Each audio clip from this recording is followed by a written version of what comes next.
For the first time in years, the North Atlantic right whale population has stopped shrinking. Scientists have estimated about 372 individuals that remain, up slightly from previous years. It's a fragile sign of hope for one of the ocean's most endangered giants. But before we celebrate too quickly, we need to ask ourselves, what does this mean, the small increase mean for this population? Are right whales finally rebounding? Or are we just buying them a little more time? We're going to talk about that on today's episode of the How to Protect the Ocean podcast. Let's start the show. Hey everybody, welcome back to another exciting episode of the How to Protect the Ocean podcast. I'm your host, Andrew Lewin, and this is the podcast where you find out what's happening with the ocean, how you could speak up for the ocean, and what you can do to live for a better ocean by taking action. And on today's episode, we're going to be talking about the endangered population of the North Atlantic right whale, which sits in the North Atlantic. In the winter, it goes down to Florida. In the summer, it goes all the way up to the northeast coast of the U.S. and now into the southern part of the Gulf of the St. Lawrence. We're going to talk a little bit about that and why that is partly contributed to the decline in the 2010s. But we're going to talk about a population. Think about whale populations before whale hunting existed, like real whale hunting existed. Because you got to remember, whales were hunted for oil. They were hunted for energy. That's how we got oil. That's how we were able to light candles and have basically light at night, essentially. So whales were a big part of that energy. That's how we kept warm, all that kind of stuff. And so before that, the populations of the North Atlantic right whale was between 9,000 individuals and 21,000 individuals. Imagine that. 9,000 and 21,000. Here we are celebrating 372 individuals. So think about that when you look at the entire context. Now, as whale hunting happened, a lot of whales decreased, like to the point some went extinct, some near extinction, and some almost. Right? And then we have a rebound. We have the moratorium on whale hunting. And then in the 1980s, there was like low hundreds and recovering from the whale era. So like, you're looking at a couple of hundred, which we don't know the exact number because they're really hard to find. They're really hard to monitor. They like to stay just below the surface. And so it makes it really difficult to see if there's an animal there or not, especially when you're doing, in the 1980s, you're not using radar, you're not looking at heat signals and so forth, or not doing aerial surveys as much. And so in the 1990s, we saw growth. We saw 200 to 400, somewhere in that region. So growing slowly, the population increasing a little bit more, similar to what it is today. Growth rate about 2 to 3% from 1990 to 2007. Then around the 2010s, we were looking at 480 to 500 individuals, the peak estimate before the decline that we have been seeing over the last, 10, 15 years. Then in the 2010s, we had another decline period. So about 25 to 30% decline from 2010 to 2020.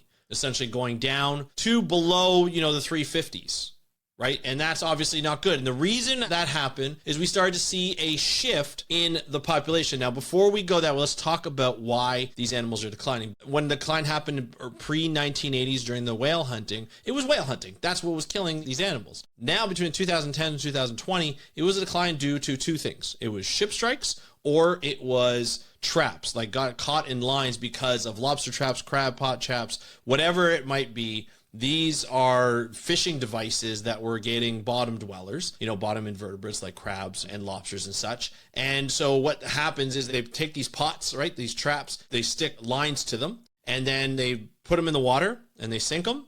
And then the lines will be attached to buoys, and the buoys will kind of give away the position for the fishermen to come back and grab the buoy and then be able to bring up the pot or the trap when it's time to get them, and you get all the animals that are in it, and you can take them back and you can sell them. Especially on the northeast coast of the U.S., that's a huge thing. Even in Canada, lobsters, crab, that's a big part of the fisheries. There's big unions for it, there's a big fishery for it, and there's a lobby for it as well because they want to protect their interest in fishing. And especially after the cod dropped and the moratorium on cod happened, and we saw haddock fall, we saw a lot of other fish fall, it was very difficult to find something that was good. So having these invertebrates, these lobsters who just boomed because less fish that would eat them, you're starting to see a boom in population, especially lobsters, crabs, and so forth. So they were fishing for them. Now, with that said, you have two destructive things that are happening to these animals. You get ship strikes, which it basically means these animals are coming in. And remember when I said the whales stay right below the surface for the North Atlantic right whale? The boats can't see them. They come in, they hit them, either have a big cut on them or they're bruised really bad or hit really badly. I think about getting hit by a boat, just imagine that. And some of these are major ships. Like these are transport vessels. So they're like 400 or 500 feet. They're moving quite fast and they're not going to be able to move last minute to be able to avoid a ship strike. And so these animals either end up dying dying of their injuries or they die right away. You've seen some images of ships coming in and the whales still being on the ship, which is devastating. Nobody wants to see a whale pass away that way. Nobody wants to see anything pass away that way, let alone a whale. So there's that problem. And then you have the crab pots. They're swimming through the lines and they get the lines caught on their fins, and that line digs in. They can't take them off. They don't have the appendages to take them off, and they can't get their mouth over there to take them off. They have these cuts along the lines where their fins attach to their body, and they start to get cuts and infections, and they eventually die from their wounds, or they just get entangled where they can't move, and they end up drowning. It's, again, not a good way to go. And so there have been mitigation measures for both of these things. Now, in the summer of 2017, we really saw a decline. We saw about 17 individuals die up in the Gulf of St. Lawrence. Not all 17, but most of them were. And those are the only 17 that we found. We found over the summer that 17 animals died. There's a huge monitoring program that's been out since the 1980s and maybe even before to monitor this population because it's been on the endangered species list. And so when we saw the decline again, they were worried. They remapped the shipping tracks so that ships wouldn't get into them. And this is in the Northeast. And then we saw, changes in where you can fish based on where the whales are. As I said, monitoring programs know where these whales go. They know their migration patterns. If you stay away from that and the shipping lanes stay away from those areas, then we should be okay for the most part. It should decrease the amount of strikes.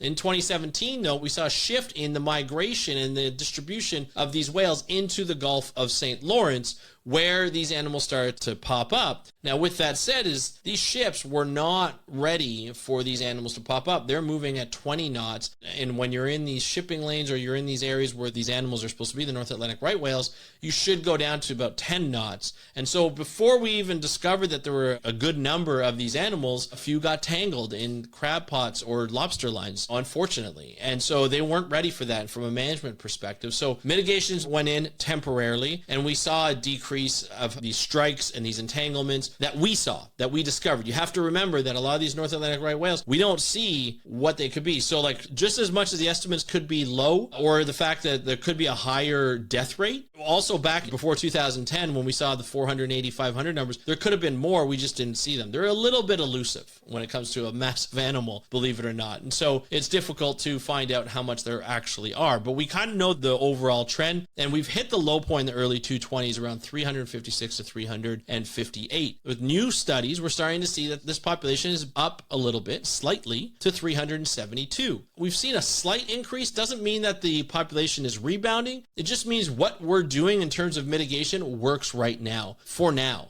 This is what we've discovered. It could just be a summer we haven't really found them. If animals have died or they've sunk down to the bottom of the ocean, so we may not have found them. The fact is we just found more of them. There's more effort to find them. Who knows, right? So now we have a slight increase, which is good news. This is positive news. This should be celebrated. But also, we shouldn't rest here. This is just the beginning. Just like I talked about the green sea turtle last week, a couple of episodes ago, this is great. It was great news to see that they're not endangered. They're just vulnerable. Least vulnerable, I think, is what their level is. And that's great to see. But we still have a lot of work to do because they could just go back down to endangered just as easily if we slightly lift some of the mitigation factors or mitigation measures, like things that we do to protect them, up a little bit, or we don't go full throttle on protection. We need to continue the protection so that we see that trend get more and more positive. That's what we're looking for here. So we'd like to see even higher numbers next year in the estimate. Luckily, there are great research programs that are going on. There's a lot of nonprofit organizations, the government's involved in the U.S. and Canada to monitor these animals. There's a lot of private consulting that are monitoring these animals because we want to make sure that we are protecting them. That is an important aspect to what we are doing here for these animals. And so the monitoring programs are in. Hopefully the money remains in for monitoring these animals. We're going to see what happens in the States. We know there's a lot of cutbacks. Hopefully Canada can make up for it on the north side of the border. But this is what we're looking at. This is a celebration that there has been a first year in a while where there's been an increase and not a decline, and that maybe these things are starting to rebound into something a little bit better. Monitoring needs to stay. We need to continue to make sure that we are doing all the mitigation measures that we have to. We are looking at lobster pots and crab pots, traps, whatever you want to call them, to be lineless, meaning that they go down in the water without any lines. So they catch their lobster or crabs. And then the fisher just kind of presses a button and it blows up these balloons and they float to the top.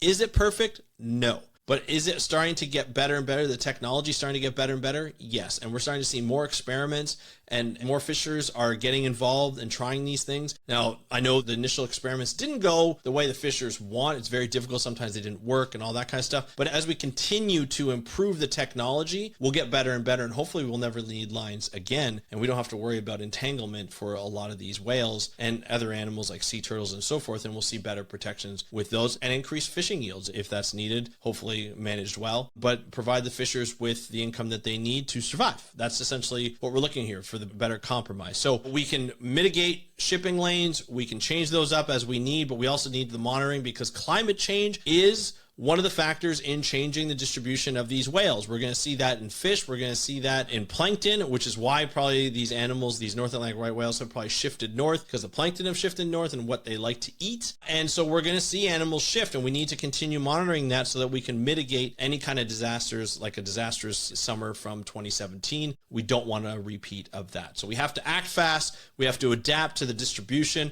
We have to monitor and adapt. That's the big thing, and continue to manage these animals. And hopefully we'll see a bigger increase next year, and then the year after that, and the year after that, and we just continue. Even if it's slight every time, I'll be happy with that, as long as it goes in the positive. These animals are slow growing. They don't reproduce very much over the summer. It's one calf per female every summer. If we can get that, if that, probably not. It's probably a lot lower than that at this point, but if we can get to very close to that, that would be great. We're not going to get close to that anytime soon. But as the animals get healthier and as there's less indirect or direct effects on them, then maybe we can see that growth even better. There's probably, I think it's under 90, maybe even 80 reproductive females. So that needs to increase as well. So I think there were 12 calves this year, which is great to see. I feel like they're still alive so far. So that's great. That's great news. Great news all around. I'd love to hear what your thoughts are on this. North Atlantic right whales, what are your thoughts?